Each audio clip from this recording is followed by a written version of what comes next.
In the vast, unforgiving arena of the Pacific War, one name stood for sheer, uncompromising aggression: William Frederick Halsey Jr., known simply as Bull. A man of volcanic temper and undeniable charisma, he was the embodiment of American fighting spirit when the nation needed it most. He was a pioneer of carrier aviation, a hero of the Solomon Islands, and ultimately, the commander of the most powerful striking arm the world had ever seen, the United States Third Fleet. This is the story of how a battleship veteran, dismissed by some as too reckless, guided the US Navy through its darkest days, and step by step, took command of the immense force destined to decide the war. A journey that culminated in the largest naval battle in history, Leyte Gulf. When the Japanese struck Pearl Harbor on December 7, 1941, Vice Admiral Halsey, already a confirmed believer in air power, was fortunately at sea with his flagship, the aircraft carrier USS Enterprise. He returned to a scene of devastation, and his famous pledge, that before we're through with them, the Japanese language will be spoken only in hell, became a rallying cry for the battered Pacific Fleet. In those first desperate months, as American bases crumbled across Asia, Halsey was one of the few who could strike back. Commanding Task Force 16, he led a series of morale-boosting, hit-and-run raids against Japanese outposts in the Marshall and Gilbert Islands. His philosophy was brutal and simple: hit hard, hit fast, hit often. In April 1942, his carrier provided cover for the audacious Doolittle raid on Tokyo, delivering a vital psychological blow to the enemy and lifting the spirits of a nation hungry for victory.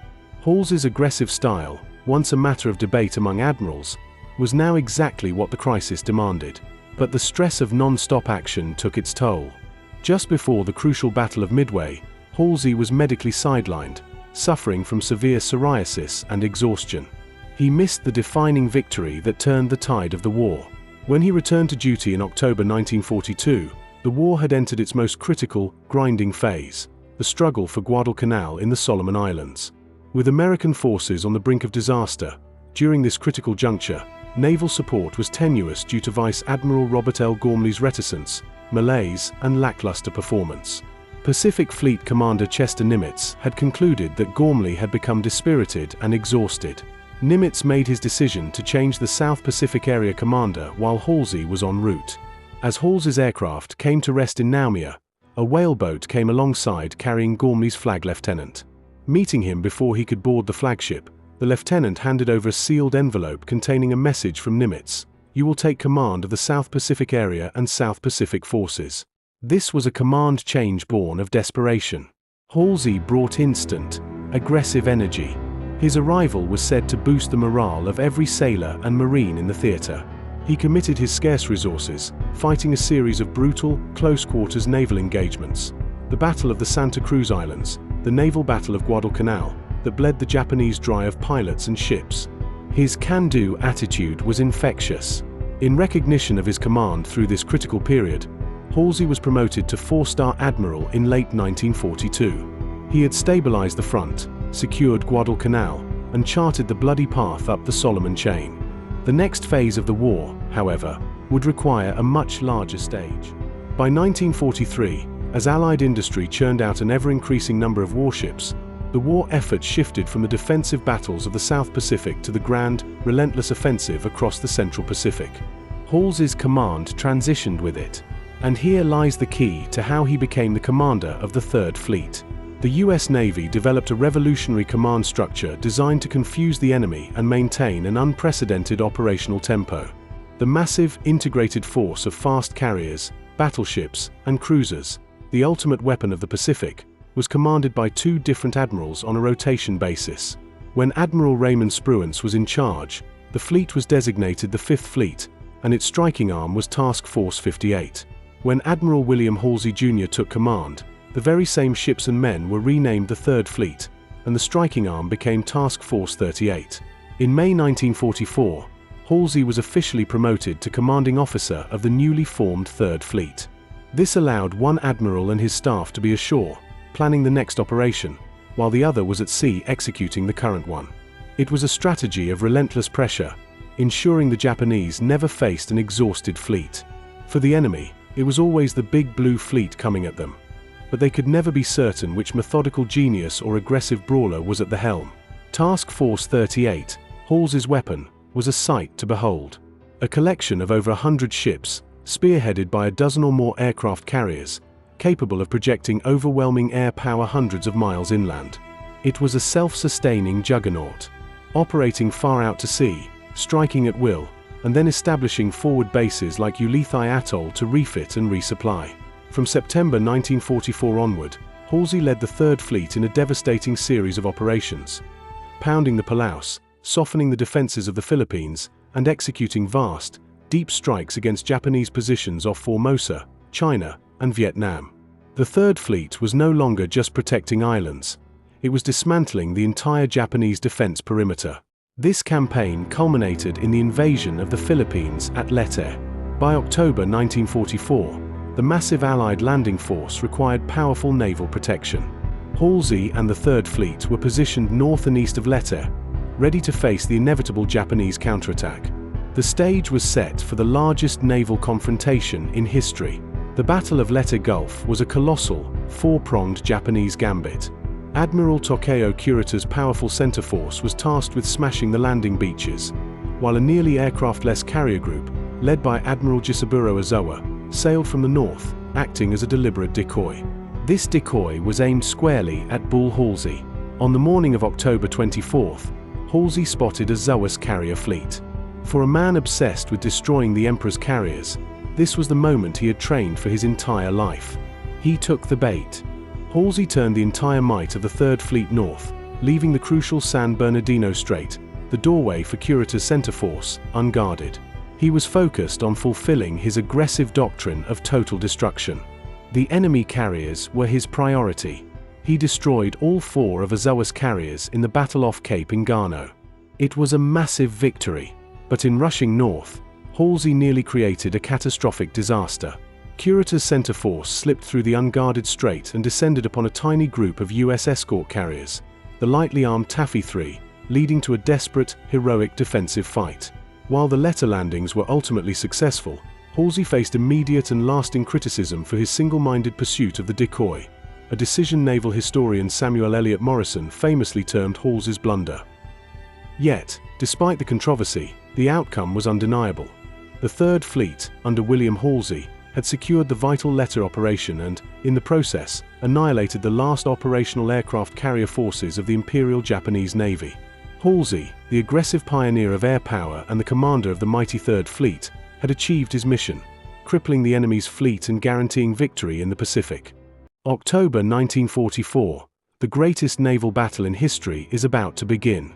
The U.S. Third Fleet, under Admiral William Bull Halsey, dominates the Western Pacific. Japan's surface navy is shattered, its carriers crippled, yet it refuses to die quietly. On October 23rd, two American submarines, Data and Dace, lurking in the Palawan Passage, spot a massive enemy formation slicing through the waves. It's Vice Admiral Takeo Kurita's center force, 4 battleships, 10 cruisers, and a swarm of destroyers. The subs strike first, torpedoes slam into steel, sending the heavy cruisers Atago and Maya to the bottom and crippling another. The hunt for Leyte has begun. The next day, Halsey's carrier aircraft find Kurita again, and unleash hell.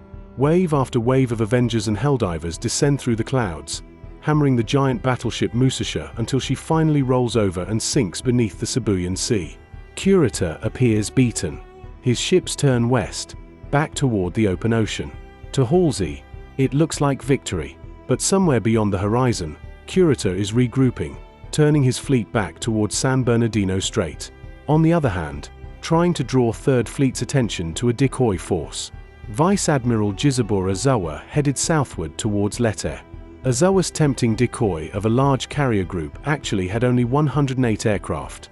When scout planes spot another Japanese force to the north, it was Vice Admiral Jisaburo Ozawa's northern force. 4 aircraft carriers, light on planes but heavy on bait. Halsey now faces a choice that would define his legacy. Should he keep his battleships guarding the strait, or take everything north to finish off Japan's carriers once and for all? Halsey fell for the Japanese decoy, convinced the northern force constituted the main Japanese threat, and he was determined to seize what he saw as a golden opportunity to destroy Japan's last remaining carrier strength. Believing center force had been neutralized by Third Fleet's airstrikes earlier in the day in the Sibuyan Sea, and its remnants were retiring, Halsey radioed to Nimitz and Kincaid. Quote, "Central force heavily damaged according to strike reports. AM proceeding north with 3 groups to attack carrier forces at dawn." Unquote. The words "with 3 groups" proved dangerously misleading. Admiral Kincaid and his staff assumed, as did Admiral Nimitz at Pacific Fleet Headquarters, that TF-34 commanded by Vice Admiral Lee had now been formed as a separate entity. They assumed that Halsey was leaving this powerful surface force guarding the San Bernardino Strait and covering 7th Fleet's northern flank, while he took his 3 available carrier groups northwards in pursuit of the Japanese carriers. But Task Force 34 had not been detached from his other forces, and Lee's battleships were on their way northwards with 3rd Fleet's carriers. As Woodward wrote, everything was pulled out from San Bernardino Strait.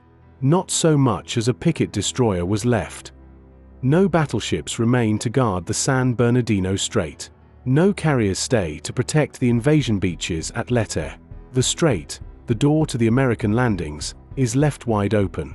Halsey and his staff officers ignored information from a night reconnaissance aircraft operating from the light carrier Independence that Curator's powerful surface force had turned back towards the San Bernardino Strait and that, after a long blackout, the navigation lights in the strait had been turned on. When Rear Admiral Gerald F. Bugden, commanding TG 38.2, radioed this information to Halsey's flagship, he was rebuffed by a staff officer, who tersely replied, "Yes, we have that information." Vice Admiral Lee, who had correctly deduced that a Zoas force was on a decoy mission and indicated this in a blinker message to Halsey's flagship, was similarly rebuffed. Despite aerial reconnaissance reports on the night of 24 to 25 October of Curator's center force in the San Bernardino Strait, Halsey continued to take 3rd Fleet northwards, away from Leyte Gulf. When Curator's center force emerged from the San Bernardino Strait on the morning of the 25th of October, there was nothing to oppose them except a small force of escort carriers and screening destroyers and destroyer escorts, Task Unit Taffy 3, which had been tasked and armed to attack troops on land and guard against submarines, not oppose the largest enemy surface fleet since the Battle of Midway. Advancing down the coast of the island of Samar towards the troop transports and support ships of the Leyte Gulf landing, they took 7th Fleet's escort carriers and their screening ships entirely by surprise. In the desperate battle off Samar which followed, Curator's ships destroyed one of the escort carriers and 3 ships of the carrier screen, and damaged a number of other ships as well. The remarkable resistance of the screening ships of Taffy 3 against Curator's battle group remains one of the most heroic feats in the history of the US Navy. Their efforts and those of the several hundred aircraft that the escort carriers could put up, many of whom, however, could not be armed with the most effective ordnance to deal with heavy surface ships in time, took a heavy toll on Curator's ships and convinced him that he was facing a stronger force than was the case. Mistaking the escort carriers for Halsey's fleet carriers, and fearing entrapment from the 6 battleships of the 3rd Fleet Battleship Group, he decided to withdraw back through the San Bernardino Strait and to the west without achieving his objective of disrupting the Leyte landing. When the 7th Fleet's escort carriers found themselves under attack from the center force, Halsey began to receive a succession of desperate calls from Kincaid asking for immediate assistance off Samar. For over 2 hours, Halsey turned a deaf ear to these calls. Then, shortly after 10 o'clock hours, a message was received from Admiral Nimitz. "Where is Repeat? Where is Task Force 34? The world wonders." The tail end of this message, "The world wonders," was intended as padding designed to confuse enemy decoders, but was mistakenly left in the message when it was handed to Halsey. The urgent inquiry had seemingly become a stinging rebuke. The fiery Halsey threw his hat on the deck of the bridge and began cursing. Finally, Halsey's Chief of Staff, Rear Admiral Robert Mick Carney, confronted him, telling Halsey, "Stop it. What the hell's the matter with you? Pull yourself together." Halsey cooled but continued to steam 3rd Fleet northward to close on a Zoas northern force for a full hour after receiving the signal from Nimitz. Then, Halsey ordered Task Force 34 south. As Task Force 34 proceeded south, they were further delayed when the battle force had to slow to 12 knots so that the battleships could refuel their escorting destroyers. The refueling cost a 2.5-hour further delay. By the time Task Force 34 arrived at the scene, it was too late to assist the 7th Fleet's escort carrier groups. Curator had already decided to retire and had left the area. A single straggling destroyer was caught by Halsey's advance cruisers and destroyers, but the rest of Curator's force was able to escape. Meanwhile, the major part of 3rd Fleet continued to close on a Zoas northern force, which included 1 fleet carrier and 3 light carriers. The battle off Cape Engano resulted in Halsey's Third Fleet sinking all 4 of Azores carriers. The same attributes that made Halsey an invaluable leader in the desperate early months of the war, his desire to bring the fight to the enemy, his willingness to take on a gamble, worked against him in the later stages of the war. Halsey received much criticism for his decisions during the battle, with naval historian Samuel Morison terming the Third Fleet run to the north Halsey's blunder. However, the destruction of the Japanese carriers had been an important goal up to that point, and the Leyte landings were still successful despite Halsey falling for the Japanese Navy's decoy. In October 1944, Admiral William Buell Halsey faced one of the most difficult decisions of his career during the Battle of Leyte Gulf, the largest naval battle in history. As Japan launched a complex, multi-pronged counterattack to stop the American landings in the Philippines, Halsey was forced to choose. Should he guard the San Bernardino Strait, the gateway to the Leyte invasion, or take his entire Third Fleet north to destroy what appeared to be Japan's last surviving aircraft carriers? Halsey chose to strike north. The move left the strait unguarded, allowing Admiral Takeo Kurita's center force to slip through and fall upon the lightly armed American escort carriers in the battle off Samar. What followed was one of the most heroic and desperate naval actions of World War II.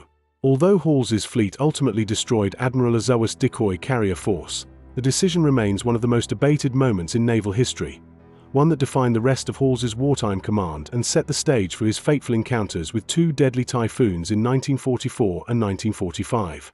On December 18, 1944, Typhoon Cobra struck an American flotilla supporting General Douglas MacArthur's invasion of the Philippines. Task Force 38, under the command of Admiral William Halsey, included 7 Essex-class carriers, 6 light carriers, 8 battleships, for heavy and 11 light cruisers, along with approximately 50 destroyers. Conducting combat operations in and around Leyte during the late fall as part of MacArthur's return to the Philippines, many of Halsey's vessels were running low on fuel and supplies. Planning to support future combat operations in and around the Philippine archipelago, TF-38 set sail for a replenishment rendezvous point 400 miles due east to meet with fleet oilers and associated support vessels. The planned rendezvous location allowed TF-38's vessels to remain close to the area of operations but safely outside the range of ground-based Japanese aircraft. Replenishing TF-38 was a refueling group from the U.S. Third Fleet designated Task Group 30.8. This logistical flotilla under Captain Jasper T. Acuff consisted of oilers, fleet tugs, destroyers, and escort carriers laden with replacement airframes. In the mid-20th century, meteorology was indeed a science but did not enjoy the bounty of contemporary satellite imagery, extensive global communications, and computer modeling.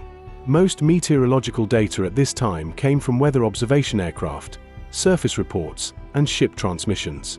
As a result, weather forecasting was a jigsaw puzzle cobbled together from data that was usually a few hours old, dependent upon the quality of the reports received, and included subjective opinions or educated guesses.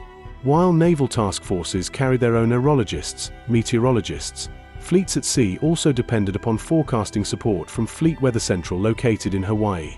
This centralized activity provided weather support to the U.S. fleet throughout the Pacific and transmitted its reports twice a day. Given the state of meteorological observation, data gathering, forecasting, and reporting at the time, a small, tightly built typhoon or low-pressure trough could easily be missed in the vastness of the Pacific. No alarming weather patterns were reported or observed in the days preceding TF-38's refueling rendezvous scheduled for December 17.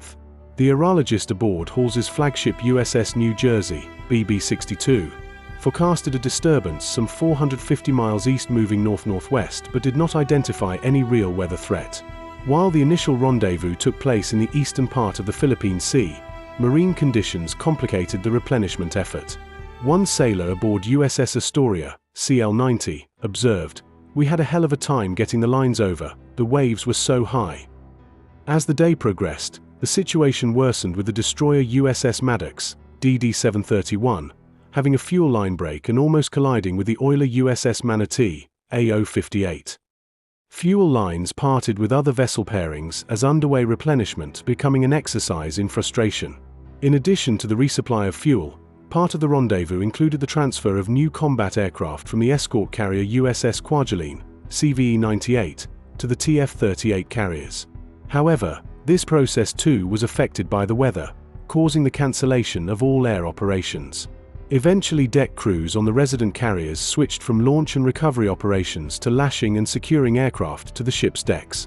By noon, Admiral Halsey realized the futility of the effort and called off the replenishment. Subsequently, he planned for a second rendezvous point that lay northwest and scheduled for the next day at 0600.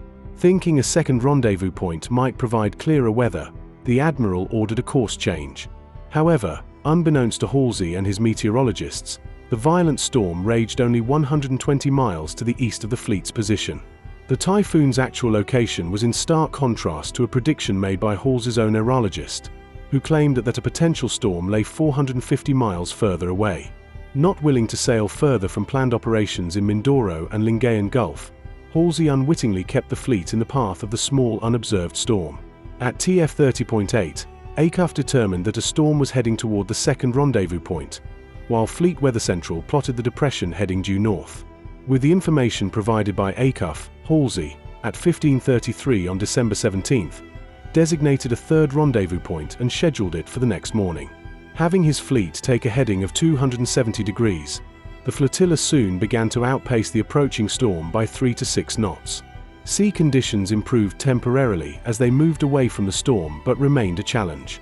One sailor aboard the escort carrier USS Kwajalein reported, as each wave rolled under, the entire bow would come out of the water, hover for a few seconds, and then crash, taking the flight deck almost to sea level. Given the rough sea states and realizing that TF-38 could not make the third rendezvous point by the appointed time given, at around 2200 on December 17th, Halsey cancelled it and redesignated a fourth one located to the northwest. Seeking help from the wind, at 2300 he ordered TF-38 to change course from due west to south, hoping to find smoother waters. Part of this plan included an eventual course correction to the northwest at 0200 with the ships steaming to the fourth rendezvous point. With this order, the Admiral now had his ships on a zigzag track in front of the storm's path. Sea conditions precluded the replenishment operation, and at 0803 on December 18th, Halsey cancelled the fourth rendezvous point and ordered his ships to head due south.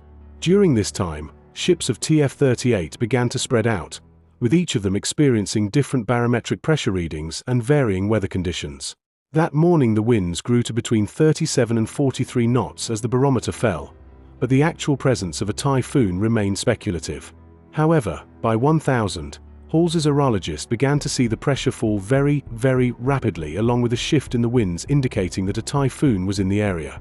By noon, one ship's log reported winds as high as 73 knots. As the storm moved westward, its walleye passed so close to TF-38's aircraft carriers that their radar screens reflected the meteorological phenomenon.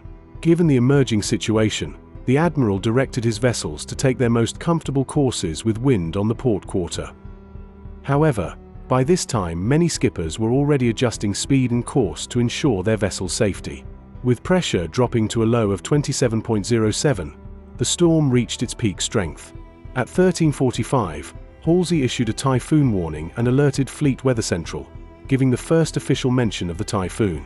Unknown to him at that time, 3 vessels had already succumbed to the raging seas. Except for the battleships, TF-38 vessels were spread among an area 50 to 60 miles wide and no longer held formation.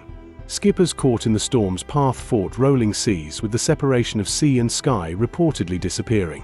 Visibility dropped to as little as 3 feet, with winds so fierce that watches were called in and men on carrier decks had to crawl on their bellies to move about. Planes lashed to the deck on some carriers broke free, wrecking other aircraft, or smashed into bulkheads, starting fires and causing other damage. The escort carrier USS Langley, CVL-27, rolled as much as 70 degrees, with USS Kwajalein reaching 39 degrees.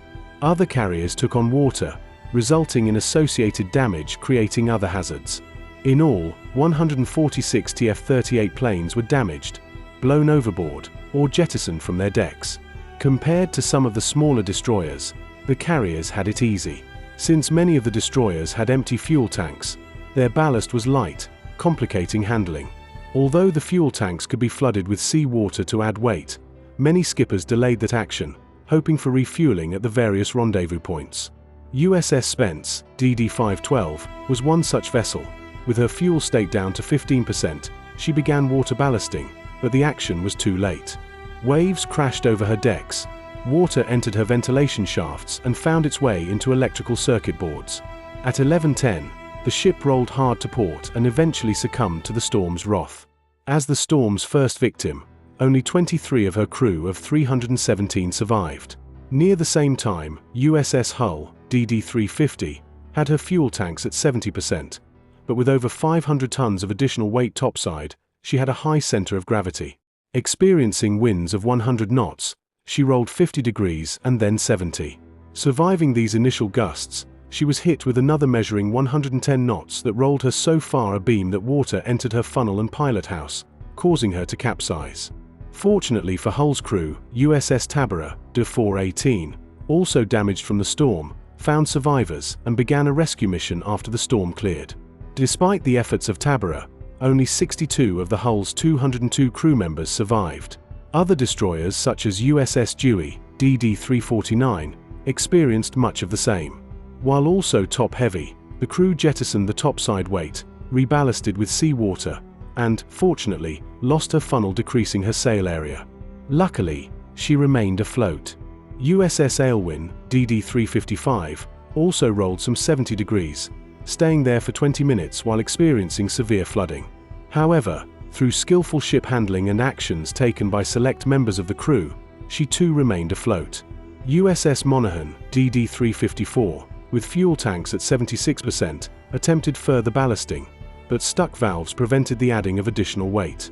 At 11:30, she began taking serious rolls and then lost electrical and steering power. She eventually foundered, killing 250 men with only 6 survivors. With the storm clearing by the afternoon, Halsey ordered search parties for men washed overboard and directed TF-38 to steer for Leyte. Not until early the next morning around 0200 on December 19th did the Admiral learn about the flotilla's losses. This was the US Navy's worst natural disaster in its history. In all, 790 sailors perished as the fleet lost 3 destroyers along with 146 planes. Furthermore, 27 ships sustained damage, with 11 requiring extensive repairs. A court of inquiry later found Halsey responsible but defended the Admiral's actions. In their findings, they reported his actions were errors in judgment committed under the stress of war operations and stemming from a commendable desire to meet military requirements. For the vessels lost, the court found that the 3 skippers waited too long in acting to prevent the foundering of their ships. As with most tragedies, the event was studied and lessons were garnered. The court recommended procedures to reducing topside flooding and better stability measures on the small destroyers. Improvements to Navy meteorological services were also recommended, including the stationing of weather ships in various areas, increased reporting stations ashore, and establishment of a new central weather facility located at Guam. Most of these measures were implemented over the next few months. For Halsey, the court inquiry was followed by a pre-scheduled 4-month planning period away from the fleet before he returned the 27th of May, 1945 as the fleet continued its assault on Okinawa. A mere 10 days after Halsey's return, it happened again. You heard it right. His fleet steered into a typhoon again. Halsey's fleet was divided into several task forces, and the task forces were further divided into several task groups. Although no one knew it yet, it was the 29-ship task group commanded by Rear Admiral J.J. Jocko Clark built around the carrier USS Hornet, Essex class, along with an accompanying replenishment group of 47 ships that were about to bear the brunt of this storm. Following Typhoon Cobra, Fleet Admiral Chester Nimitz made several changes to how the Navy's weather intelligence was gathered, but the new system still had some bugs in it. During the first few days of June 1945, these weather stations issued several reports to Halsey and Clark alerting them to a storm approaching from the south. They sent, resent, and duplicated the same information over and over again, all in code, so that the sheer volume of messages taxed Halsey's and Clark's staff. Once it was all unraveled, the information was largely repetitive, conflicting, outdated, inaccurate, or only marginally useful. On the 3rd of June, 1945, amphibious command ship USS Ancon departed Okinawa bound for Leyte in the Philippines. Halsey instructed Ancon to provide weather reports directly back to the fleet as she transited south. Late in the day on the 4th of June, 1945, Ancon's radar captured a clear image of a well-formed tropical storm on a rapid northeasterly track heading directly toward Clark's 76-ship formation. A message was prepared for transmission to the fleet, as Halsey had instructed, But since regulations required that all communications had to be coded, there was a delay before the message could be sent. Once ANCON's message was finally received by Halsey and Clark, the decoding at their end created another delay. Adding to the overall situation, a second storm was detected forming to the northwest that generated another flurry of coded messages from the weather stations. Relying on his staff's best estimates from the information they had, Halsey ordered course changes designed to steer Clark clear of the storm, but, like in Cobra, they sailed directly into it. By the time ANCON's definitive report was fully comprehended by Halsey and Clark, the news was over 5 hours old and Clark's ships were already in it. The storm that would later be named Typhoon Connie was a compact, tightly swirling, powerful tropical cyclone.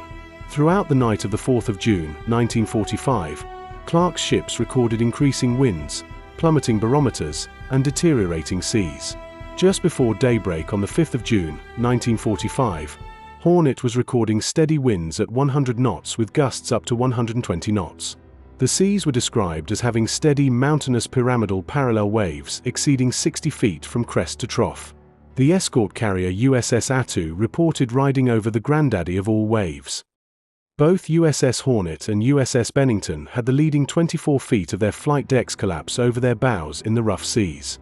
Heavy cruiser USS Pittsburgh had 110 feet of her bow completely break away. 29 other ships also sustained storm damage ranging from moderate to severe. At least 100 fleet aircraft were also damaged or destroyed. Thankfully, and unlike Cobra, no ships were lost and only 7 men died. Halsey's experience with the Court of Inquiry after Typhoon Cobra led him to quickly and preemptively complain to Nimitz that weather estimates had conflicted and messages were garbled or hopelessly delayed by coding requirements. On the 15th of June, 1945, Halsey and Clark, along with Carrier Task Force Commander Vice Admiral John McCain and Replenishment Group Commander Rear Admiral Donald Berry, appeared before a court of inquiry aboard the battleship USS New Mexico in San Pedro Bay, Leyte Gulf, Philippines. The court was presided over by the same Vice Admiral John Hoover who presided over the court inquiring into Typhoon Cobra. Blame was placed squarely on Halsey and McCain, with the main cause described as Halsey's late-night course changes that brought Clark's ships directly into the storm's path, similar to what happened in Cobra.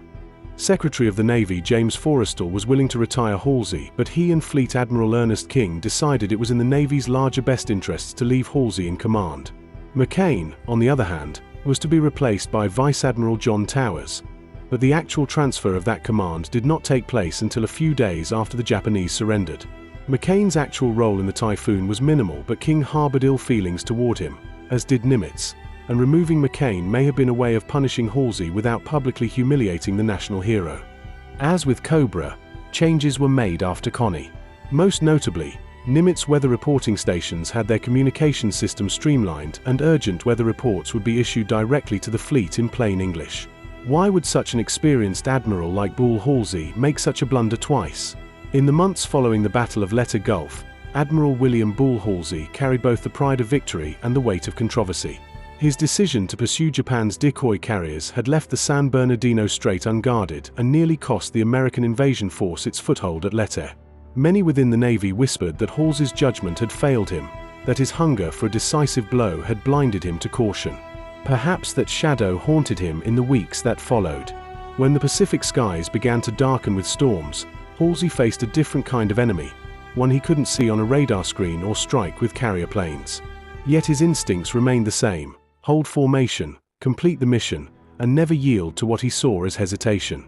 His aggressive creed, hit hard, hit fast, hit often, had served him well in combat, but it blinded him to the invisible threat gathering on the horizon.